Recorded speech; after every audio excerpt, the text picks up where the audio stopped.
അതേതായാലും എനിക്ക് മനസ്സിലായില്ല, അതുകൊണ്ടാണ്. അല്ല, അത് ഞാൻ ചെയ്യാത്തത് ചെയ്തെന്ന് പറയാൻ പറ്റില്ലല്ലോ, അതല്ലേ പ്രശ്നം. അല്ല, കുഴപ്പമില്ല, പറഞ്ഞതാ. അപ്പോ എനിക്ക് പറയാനുള്ള ഒരു കാര്യം എന്ന് പറഞ്ഞു കഴിഞ്ഞാൽ ഭയങ്കര സിമ്പിൾ ആയിട്ടുള്ളതാണ്. എനിക്ക് തോന്നുന്നു ഞാൻ മിക്കവർക്കും ഇങ്ങനെ എന്തെങ്കിലും ഒരു ടോക്ക് വരുമ്പോൾ നോർമലി പറയുന്ന ഒരു സംഭവമാണ്, അതായത് മനുഷ്യത്വം എന്നുള്ളൊരു സംഭവം തന്നെയാണ്. കാരണം നമ്മളൊക്കെ ഇപ്പൊ ഈ അടുത്ത് ന്യൂസിലൊക്കെ കേട്ട് കഴിഞ്ഞാൽ, ന്യൂസ് ഓപ്പൺ ചെയ്തില്ലെങ്കിലും നമ്മൾ ഒരു 3 പേര് കൂടിയിരിക്കുകയാണെങ്കിൽ നോർമലി നമ്മൾ കേൾക്കുന്ന ഒരു സംസാരം എന്ന് പറഞ്ഞു കഴിഞ്ഞാൽ ഈ അടുത്ത് നടക്കുന്ന പല മനുഷ്യത്തില്ലാത്ത കാര്യങ്ങളെ പറ്റിയാണ്. അപ്പൊ അത് ഒരുപാട് സങ്കടം തോന്നും നമുക്ക് കേൾക്കുമ്പോ ഒക്കെ.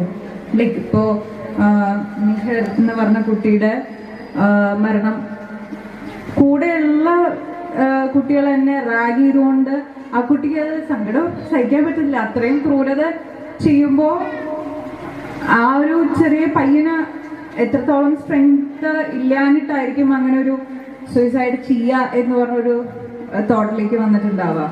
അപ്പോൾ അങ്ങനത്തെ കാര്യങ്ങളൊക്കെ എനിക്ക് തോന്നുന്നു ആരെങ്കിലുമൊക്കെ അങ്ങനെ ഫേസ് ചെയ്യണമെങ്കിൽ, അല്ലെങ്കിൽ നിങ്ങൾ അറിയുന്നുണ്ട്, കാണുന്നുണ്ട്, എന്തെങ്കിലും മോശമായിട്ട് എന്തെങ്കിലും ഒരു കാരണം നിങ്ങളുടെ കണ്ണിൽ അത് കാണുകയാണെങ്കിൽ എനിക്ക് തോന്നുന്നത് നിങ്ങൾ അപ്പം തന്നെ അതൊന്നും ഉണ്ടാവില്ല, അതെന്തോ അവർ തമ്മിലുള്ളതെന്ന് അങ്ങനെ വിചാരിക്കാതെ ഇടപെടുക എന്നാണ്. എന്തെങ്കിലും ഹെൽപ്പ് വേണോ എന്ന് ചോദിച്ചാലും മതി. എന്താണ് മോനെ, അല്ലെങ്കിൽ എന്താണ് മോളെ, എന്തെങ്കിലും കുഴപ്പമുണ്ടോ?